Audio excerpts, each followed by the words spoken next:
En seulement 23 ans, la Turquie s'est imposée comme une véritable puissance industrielle mondiale. Son secteur de l'industrie lourde rivalise désormais avec ceux de la France, de l'Espagne et du Royaume-Uni. Mais ce n'est pas tout. Elle a surpris le monde en se hissant parmi les leaders mondiaux des exportations d'armes, défiant Israël, pourtant troisième exportateur de drones militaires polyvalents. Aujourd'hui, près de 35 pays déploient les drones turcs, tels que le redoutable Bayraktar TB2, qui a prouvé son efficacité dévastatrice sur les champs de bataille modernes, y compris en Ukraine.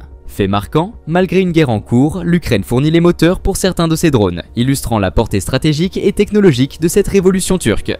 Cet exploit colossal dans la fabrication d'armes et d'autres industries lourdes découle des annonces du président turc Recep Tayyip Erdogan, lorsqu'il est devenu Premier ministre en 2003. Cela nous amène à nous demander comment la Turquie a construit la plus grande flotte mondiale de drones armés et pourquoi ces drones sont si populaires. Aujourd'hui, l'armée turque est la deuxième plus grande force militaire de l'OTAN, après les forces armées américaines et la 13e au monde. Le seul facteur qui explique ce classement en 13e position, et non en 6e ou 7e, est l'absence d'armes nucléaires, bien que la Turquie en dispose indirectement grâce à son adhésion à l'OTAN et aux bases nucléaires américaines sur son territoire.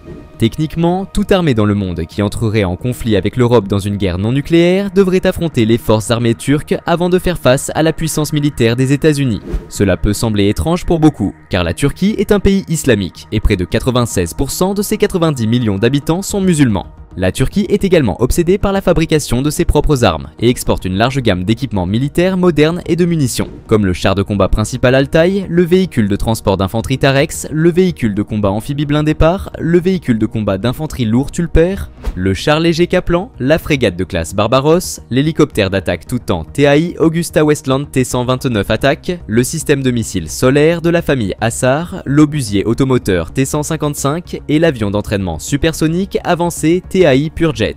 En outre, l'armée dispose d'une flotte de drones surpassant en nombre celle de toutes les nations européennes réunies, avec plus de 200 drones TB2 et TB3, ainsi qu'une multitude d'autres modèles locaux, tels que le Tayanka, le Tayanka 3 et le Tayaxanger, réputés pour leur coût élevé et leur technologie de pointe. À titre de comparaison, le Royaume-Uni ne possède qu'une modeste flotte de 10 drones Reaper, fabriqués aux États-Unis il y a plus de 20 ans.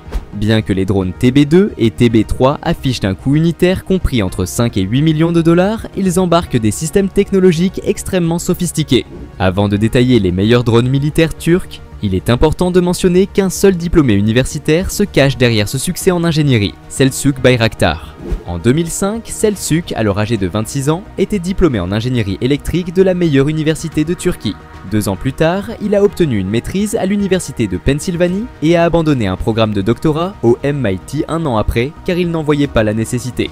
Il avait déjà en tête la technologie de pointe qui allait révolutionner la guerre. Par chance, sa famille possédait une entreprise appelée Bayraktar Makina, fondée par son père en 1984 pour produire des composants automobiles dans le cadre des efforts de la Turquie pour fabriquer des voitures. Dès les années 2000, l'entreprise a commencé à se concentrer sur les véhicules aériens sans pilote. Selçuk est sans conteste le père fondateur des drones les plus avancés de Turquie. Sur le plan économique, les drones militaires continuent de jouer un rôle majeur dans les revenus d'exportation du complexe militaro-industriel turc. Selon les chiffres actualisés de 2024, la Turquie a atteint un nouveau record avec 7,2 milliards de dollars d'exportation de drones, un montant dépassant les budgets annuels de défense de plusieurs pays européens. Ce succès a permis aux exportations totales d'armes du pays de franchir la barre des 12 milliards de dollars cette année. La Turquie se rapproche désormais des performances de la Chine et des États-Unis, confirmant sa place parmi les leaders mondiaux dans le domaine des exportations de drones. Selon le Conseil Atlantique, la Turquie compte environ 2000 entreprises dans le secteur de la fabrication d'armes. En juillet 2023, le pays a signé un contrat de plus de 3 milliards de dollars avec l'Arabie Saoudite pour la fourniture de drones Bayraktar Akonchi, marquant ainsi le plus grand contrat d'exportation de défense et d'aéronautique de l'histoire de la République de Turquie. De nombreux autres contrats, avec divers pays, varient de dizaines de millions à plusieurs milliards de dollars. Le drone qui a propulsé la Turquie sur la scène internationale est le Bayraktar TB2, un véhicule aérien de combat sans pilote de moyenne altitude et longue endurance, capable d'opérations de vol autonome ou télécommandé. L'appareil est surveillé et contrôlé par une équipe au sol, qui gère également l'utilisation de son armement. En novembre 2021, le drone TB2 avait cumulé 400 000 heures de vol à l'échelle mondiale, devenant ainsi le fleuron de l'armée turque. Le TB2 a effectué son premier vol en août 2014. Le 18 décembre 2015, une vidéo a été publiée montrant un test de tir d'un missile depuis le Bayraktar TB2, suivi plus tard par des tests avec des bombes guidées par laser. La version précédente, le TB11, dépendait de composants importés et réglementés. tels que les moteurs Rotax 912 d'Autriche, les systèmes optoélectroniques canadiens de Wescam ou encore Hensoldt d'Allemagne. Cependant, le TB2 et tous ses composants sont entièrement fabriqués en Turquie. La plateforme Bayraktar TB2 présente une conception à corps porteur avec une structure en V inversée pour la queue. La poussée est générée par une hélice à 2 pales à pas variable, en configuration propulsive. L'hélice est montée entre les bras de queue et entraînée par un moteur à combustion interne situé dans le corps. La plateforme monocoque est modulaire, avec des éléments principaux détachables tels que les ailes, les bras de queue et les queues en V. Le fuselage est composé principalement de fibres de carbone composite, avec des pièces en aluminium usinées servant de joint. Le carburant est stocké dans des réservoirs souples et la consommation est équilibrée grâce à des vannes solénoïdes. La station de contrôle au sol du TB2 est basée sur une unité de type abri, conforme aux spécifications de l'OTAN, équipée de systèmes de commande et de contrôle redondants croisés. La nouvelle génération de drones Bayraktar, le Bayraktar TB3, également conçu par Baykar, représente une avancée significative par rapport au TB2.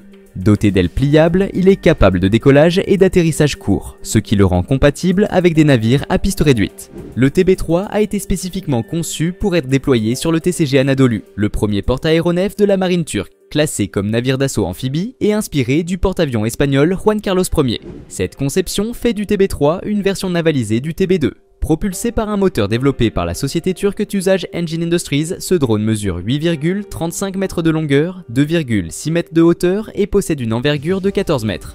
Il affiche un poids maximal au décollage de 1450 kg, une capacité de charge utile de 280 kg et peut atteindre une vitesse maximale de 300 km/h.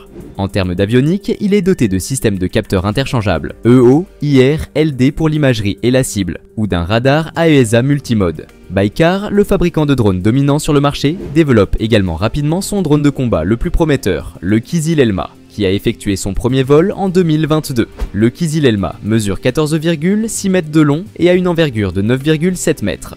Il possède une portée impressionnante de 925 km, une altitude opérationnelle de plus de 10 km et une vitesse maximale d'environ 740 km/h. Ce drone de combat est équipé de technologies furtives, notamment une conception angulaire réduisant sa signature radar et une soute interne pour les armes. Parmi ses autres caractéristiques avancées, on trouve une antenne à balayage électronique actif, permettant un contrôle en ligne de vue et au-delà de la ligne de vue, ainsi qu'une capacité de décollage et d'atterrissage totalement autonome.